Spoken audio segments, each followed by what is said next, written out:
તથા ટેકનિકલ શિક્ષણ મંત્રી ઋષિકેશ પટેલની અધ્યક્ષતામાં એલડીઈસી ગ્લોબલ એલ્યુમની સમિટ યોજાઈ। અમદાવાદની પ્રતિષ્ઠિત એલડી એન્જિનિયરિંગ કોલેજ ખાતે આરોગ્ય અને ઉચ્ચ તથા ટેકનિકલ શિક્ષણ મંત્રી ઋષિકેશ પટેલની અધ્યક્ષતામાં ગ્લોબલ એલ્યુમની કોન્વોકેશન યોજાયું। આ પ્રસંગે મંત્રી ઋષિકેશ પટેલે જણાવ્યું કે વડાપ્રધાન નરેન્દ્રભાઈ મોદીના વિકસિત ભારતના સંકલ્પને પૂર્ણ કરવામાં એલડી એન્જિનિયરિંગ કોલેજ જેવી સંસ્થાઓની મહત્વપૂર્ણ ભૂમિકા છે। એલડી એન્જિનિયરિંગ કોલેજને આઈઆઈટી સમક્ષ બનાવી વિદેશી સંશોધકો આવે તેવું રિસર્ચ પાર્ક બનાવવાનો રાજ્ય સરકારનો સંકલ્પ છે। તેમણે ઉમેર્યું, પટેલે સમયને સાથે અનુરૂપ પરિવર્તન અગત્યનું ગણાવ્યું। ઉમેર્યું કે ભૂતપૂર્વ વિદ્યાર્થીઓના અનુભવનો લાભ વર્તમાન અને ભાવિ વિદ્યાર્થીઓને મળે તે માટે કોલેજનું એલ્યુમની એસોસિએશન સક્રિય છે। શિક્ષણમાં બદલાતી ટેકનોલોજીને અનુરૂપ પરિવર્તન ખૂબ જરૂરી છે।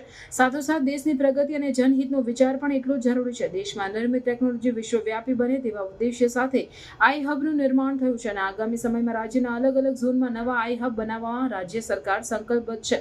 મંત્રીએ કોલેજના વિકાસ અને શિક્ષણની ગુણવત્તાને વધુ બહેતર બનાવવાના હેતુથી ભવિષ્યમાં વિદ્યાર્થીઓ સાથે સંવાદનું આયોજન કરવાની ઈચ્છા પણ વ્યક્ત કરી હતી। ઉચ્ચ અને ટેકનિકલ શિક્ષણ વિભાગના અધિક મુખ્ય સચિવ સુનયના તોમરે વિદ્યાર્થીઓને અભ્યાસકાળને ગંભીરતાથી નહીં પણ સજ્જતાથી પસાર કરવા અને વિદ્યાર્થી કાળને પડે સરળતા અને આનંદથી વ્યતીત કરવા પ્રેરણા આપી હતી।